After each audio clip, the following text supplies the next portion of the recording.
Hello everyone and welcome to the first video on this channel. This is my second channel where I cover all kinds of movies and TV shows, but if you're interested in fantasy movies like vampires and werewolves, I cover a lot of those on my main channel. Today I'm going to be looking at Resident Evil: Welcome to Raccoon City.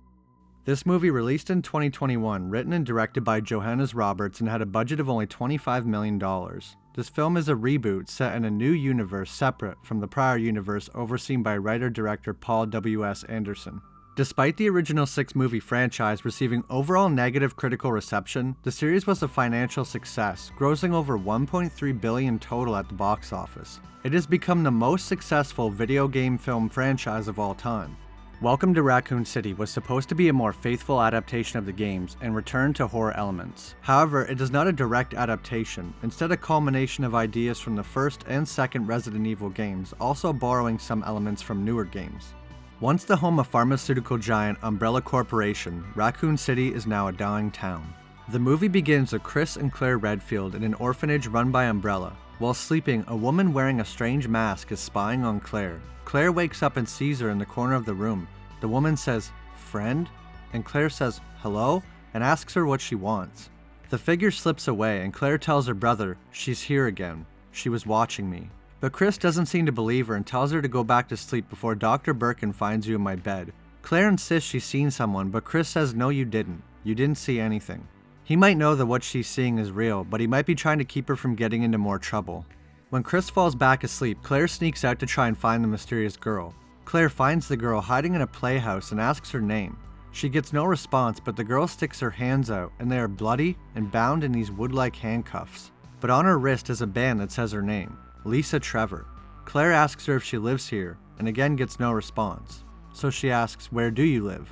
Lisa grabs a piece of paper and writes, "Below." Claire reads the paper, but then the girl is gone, and only a creepy doll is left inside. A moment later, Claire is pulled out of the playhouse by Dr. Birkin asking what she's doing out of bed. Chris quickly appears and says, "Oh, she sleepwalks sometimes since her parents died," and Dr. Birkin seems to believe it and sends them back to bed. The doctor is seen checking on the kids while they sleep and walks away. We see a sign on the orphanage wall that says Umbrella is a shelter from the storm. A moment later we hear the noise of Lisa again and we see the doll is on the edge of the bed, along with Lisa watching Claire. Claire sits up and Lisa grabs her face and she wakes up in a truck. She's hitchhiking back to Raccoon City to see her brother she hasn't spoke to in years. We find out later that Umbrella was doing experiments on the children in the orphanage and they used it as a way to get test subjects. Dr. Birkin tries to take Claire into the secret part of the orphanage where they conduct experiments, but she manages to escape the orphanage and runs away from the town. Dr. Birkin was about to take Claire where Lisa was talking about, below. Using a special key, you can open an elevator that takes you below the orphanage, to the laboratory, and it leads to the Spencer mansion. Later on in the movie, Claire finds a book filled with documented experiments on children of the orphanage and she breaks down. The first page is pictures of the children and says Raccoon City Orphanage, Subject Harvesting Facility, and there's pages and pages of kids' names with deceased stamped next to them. They play a film reel and on it is the Ashford twins Alfred and Alexia. They recreated the film from the games as well. Chris and Claire face off against the twins in Code Veronica after they've become mutated by the T-virus. Claire even finds a file on Lisa Trevor that's pretty interesting. We can read Lisa's file and it says, "Classified, Umbrella Corporation Asset Log, 11-10-67. Subject injected with progenitor virus. Virus fusion positive, but delayed. Massive strength increase, stable, but dangerous. Proceed with caution." The progenitor is a family of RNA viruses. Progenitor is ancient and is suspected of being hundreds of millions, if not billions of years old. It occurs naturally in a rare exotic flower that grows in West Africa. Progenitor virus is distinct from all other viruses by being able to reverse lysis in cells and revive organisms that are dead for considerable lengths of time, whereas other retroviruses will target a particular cell of a particular animal's body. The progenitor is capable of infecting the cells of any organism, whether animal, fungal, plant, or bacterial. The progenitor is the base form for every virus within Resident Evil. The next thing on the file is 78. W. Birkin takes over bio-research on L. Trevor subject. 88. So almost 10 years later. Birkin successfully isolates the G virus in the blood of L. Trevor subject after injection of NE-A type parasite. 95. Testing has become unproductive and extremely dangerous. Recommend termination of L. Trevor subject. 97. Termination unsuccessful. Location unknown. Do not approach. Contact Umbrella Security Service. Extremely dangerous. Signed, W. Birkin. So from this file we learn that Lisa Trevor is how Birkin was able to isolate the G-virus, which is what he later injects himself with. And we learn that they actually tried to terminate Lisa Trevor, but the file says unsuccessful, so she must have escaped. But she's still there when Claire was a child and is still there all these years later. So she must be able to hide around the orphanage and for some reason chooses to stay. I wonder how she got this mask.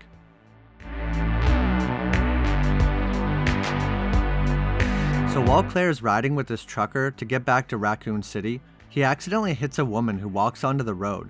They stop to see if she's alright, but while they're not looking, the woman gets up and walks away, leaving them very confused. The truck driver says, "You can stay if you want, but I'm getting out of here." But not before his dog licked a bit of the infected blood from the person that he hit.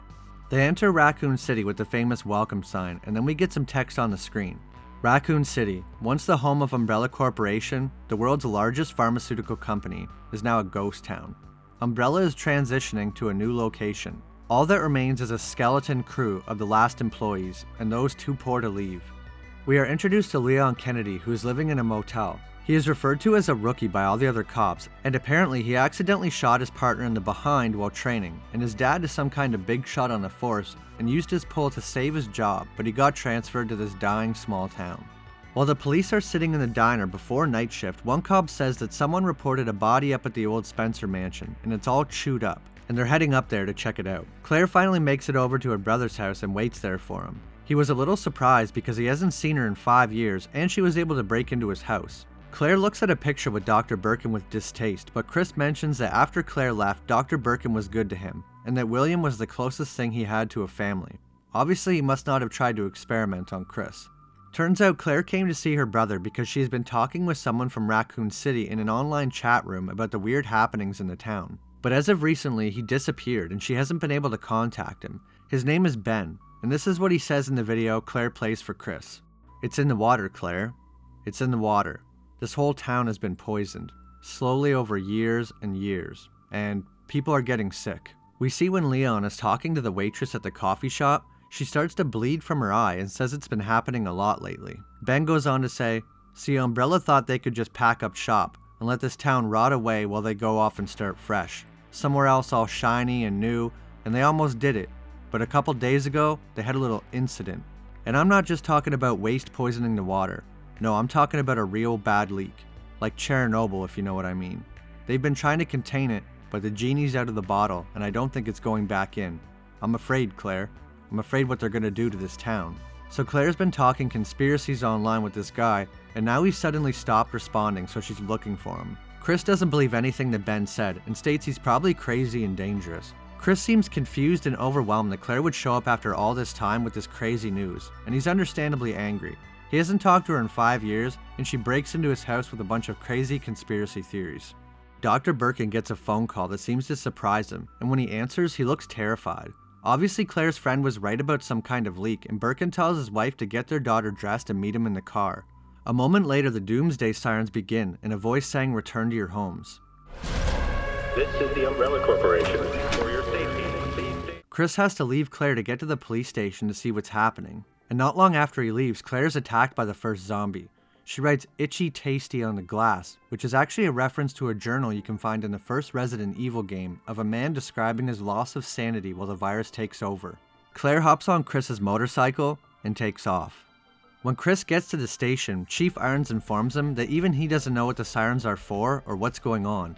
And on top of that, the 2 cops from the coffee shop earlier that went to investigate the Spencer mansion are not answering their radios. Leon, being new to the town, asks what the Spencer mansion is, and Chief Irons explains that the mansion belonged to Oswald Spencer, the creator of Umbrella Corporation, and the mansion was his home until the year of his death. He then tells the rest of the team to be dressed in 5 and ready to fly to the mansion because he wants to know where Bravo team is and why the alarms are going off. One of the police at the station is actually Wesker. During the meeting with the chief, Wesker receives a message on his pager to check his locker. And while suiting up, he's surprised to find a device in his locker, and when he picks it up, it says everything you need to know is on this device. Racoon City will be destroyed at 6 a.m., and it says sender unknown. We learn later that Wesker is working for someone, but even he doesn't know who they are. only that they're paying him to get the T and the G virus out of the laboratory under the Spencer mansion, because they want to expose the secrets that Umbrella's hiding. The team takes the helicopter and arrives close to the Spencer mansion and finds Bravo team's car flipped over but with no bodies. They do find a trail of blood leading off as well as a zombie crow. The team enters the mansion and decides to split up to find Bravo team so they can get out of there faster. Jill and Wesker go one way and Chris and Richard go the other. The mansion is definitely a little smaller than in the games, but I think the main room looks awesome, and when they go through the mansion in the dark, it might be my favorite part of the movie. Back in Racoon City, the truck driver that gave Claire a ride got bit by his dog who consumed some of the infected blood. He almost drives his truck right into the police station but rolls over just before. Chief Irons has to kill the driver when he comes in the front door because Leon isn't paying attention. Chief proceeds to pack up all his stuff, and he points out to Leon that all the phone lines have been knocked out, and leaves Leon in charge while he tries to flee the town, but finds that all the ways to leave town have been blocked by armed guards, and he's almost killed when some guys try to start an argument with them. He does some quick driving and retreats back to the police station. When he arrives, he is attacked by the truck driver's dog and is saved by Claire Redfield. The chief tries to contact the team that took the helicopter because all exits out of the town have been blocked, but gets no reply. Leon finds the man Claire was talking to online in one of the jail cells. Unfortunately, he gets killed by a zombie in the cell with him before Leon can get the door open, and Claire comes down just in time to see the person she had been looking for dead. Chief Irons, Claire, and Leon all decide to head to the mansion together to meet up with the team and possibly use the helicopter to leave Racoon since they can't do it by car. Chief tells them he knows a way they can get there safely. Back in the mansion, eventually Chris and Richard came upon a zombie in a lab coat, snacking on one of their missing Bravo team officers. They fire multiple bullets and it seems to have little effect until they shoot it in the head. Somehow the officer is still alive. For 2 seconds. Not long after this first encounter, they get swarmed by zombies in the mansion, as well as the helicopter pilot getting attacked. Wesker and Jill find a room with a piano, and Wesker pulls out the device from his locker and it has some piano keys on it like instructions. He begins to play Moonlight Sonata by Beethoven and it opens a secret door, just like in the original 1996 game. The song is also a theme for the 1996 game, and according to George Trevor's diary, Moonlight Sonata is the favorite piano song of Oswald Spencer, the founder of Umbrella. Also, one last side note on George Trevor, who was just mentioned. He is the person who designed the Spencer Mansion and all of its tricks. He is also the father to Lisa Trevor, the girl experimented on by Umbrella. The date that her experiments started also just so happens to be the year of George's death. So back to Wesker. Right after he opens the secret door by playing the piano, the helicopter crashes into the mansion right where Wesker and Jill were. The pilot must have survived the attack but tried to fly the helicopter to safety and the infection took over, causing him to crash. Wesker and Jill survived the helicopter crash, and after brushing themselves off, Wesker looks into the secret door and sees how far it goes. Jill asks him what's going on, and Wesker tells us some people contacted him several months ago, after Umbrella started moving their operations out of Racoon. He says they're just some people with a vested interest in exposing the secrets Umbrella has down there. It was just money. A way to get out of this small town dead-end life. So he was one of the people too poor to leave. Jill says we have to find Chris and Richard and tell them that the helicopter pilot Vickers is dead and the helicopter is destroyed. But Wesker says he can't and takes off into the secret area of the mansion, abandoning his friends. Chief Irons, Claire, and Leon arrive at the orphanage. We see that same creepy doll again, and Claire has a flashback of when they tried to take her below, where they do the experiments. Chief says there's a secret passage that leads from the orphanage to the Spencer mansion. A moment later, something starts approaching Leon, walking along the roof, making the lights swing. Leon sees Lisa Trevor while looking around, but she shushes him and points at the ceiling, but Leon doesn't realize what's going on. He yells to Claire and the chief, but when he looks back, Lisa's gone. Suddenly, Chief Irons is pulled up into the ceiling and dropped on the ground looking a little worse for wear. Turns out it's a licker. They do their best to get away, but lucky for them, Lisa Trevor reappears to help them by killing the licker. With her hand still bound, I might add. Again she says friend, just like she did before when Claire remembers her from all those years ago at the orphanage. Claire says, "We need to get to the Spencer mansion, and you know how, don't you?" Lisa then leads them to the secret entrance and gives Claire the keys. These are also the same keys from the video game. The entrance leads to an elevator that brings them below the orphanage. They find the room I talked about in the beginning of the video with the files on the children, and then they head off toward the mansion. Wesker ends up running into Dr. Birkin, who came back to the lab to save his creations, the T-virus and the G-virus. Wesker tells him, "I've only come for that," and points to the vials, but Birkin says, "That's my life's work. I'm not giving it to anyone." He talks Wesker into lowering his weapon, but then tries quickly to pull a gun, which leads to both of them being shot. But Wesker's alright. The dying Birkin tells his wife to hand him the vials, and he injects himself. The doctor's wife then tries to shoot Wesker as well, which leads to her being killed, and his daughter runs and hides.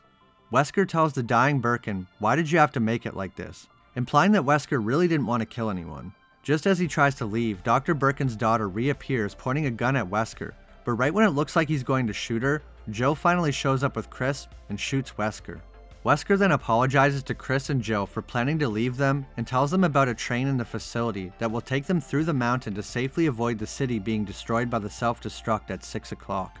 Wesker dies, and while Jill, Chris, and Dr. Birkin's daughter are trying to escape, the doctor is being reanimated by the virus he injected himself with and begins to hunt them down. He grows an extremely large arm with some eyeballs, as well as his voice becoming distorted. Before the doctor can finish Chris off, Claire and Leon finally show up, and Claire kills the doctor with her shotgun and lets Chris finish him off. They run to the train and get it working and start their escape down the tunnel, but the self-destruct causes a shockwave that knocks the train off its rails. And the G-Virus brought Dr. Birkin back to life as a grotesque monster, and he attacks the train, tearing the roof off like a soup can. Lucky for them, Leon found a rocket launcher and finally kills Dr. Birkin for good. The town is completely destroyed. Claire, Chris, Leon, Jill, and Dr. Birkin's daughter are the only survivors. We see on screen some stats that the outbreak was contained and the assets were destroyed. But it turns out Wesker's not dead. He was saved by Ada Wong. He wakes up confused and disoriented and says, "I thought I was dead. What happened to my eyes? I can't see." Ada tells him he was dead, and his eyes are a side effect of bringing him back, and there will be others. She hands him his signature sunglasses, and after putting them on, he's able to look around. Wesker must have been injected with the T or G virus in order to bring him back, and if we get another movie, then we will get to see Wesker become the Wesker that we know and love. Well, that's my video on Welcome to Racoon City. I know the movie was a little disappointing for a lot of people, but I went in with no expectations at all because I know what happens with video game movies, unfortunately. But I was actually kind of surprised, and personally I enjoyed the movie. I appreciated what they tried to do, and some of the fan service was pretty cool. But please let me know what you thought of the movie. I'm really curious if I'm the only one that didn't hate it. Also, is there any kind of crazy Easter egg or lore that I missed out on? Let me know. If there are any other movies you'd like me to cover, leave some suggestions in the comments. Leave a like if you enjoyed, and subscribe if you haven't. I really appreciate it. Thanks for watching, and I'll see you in the next video.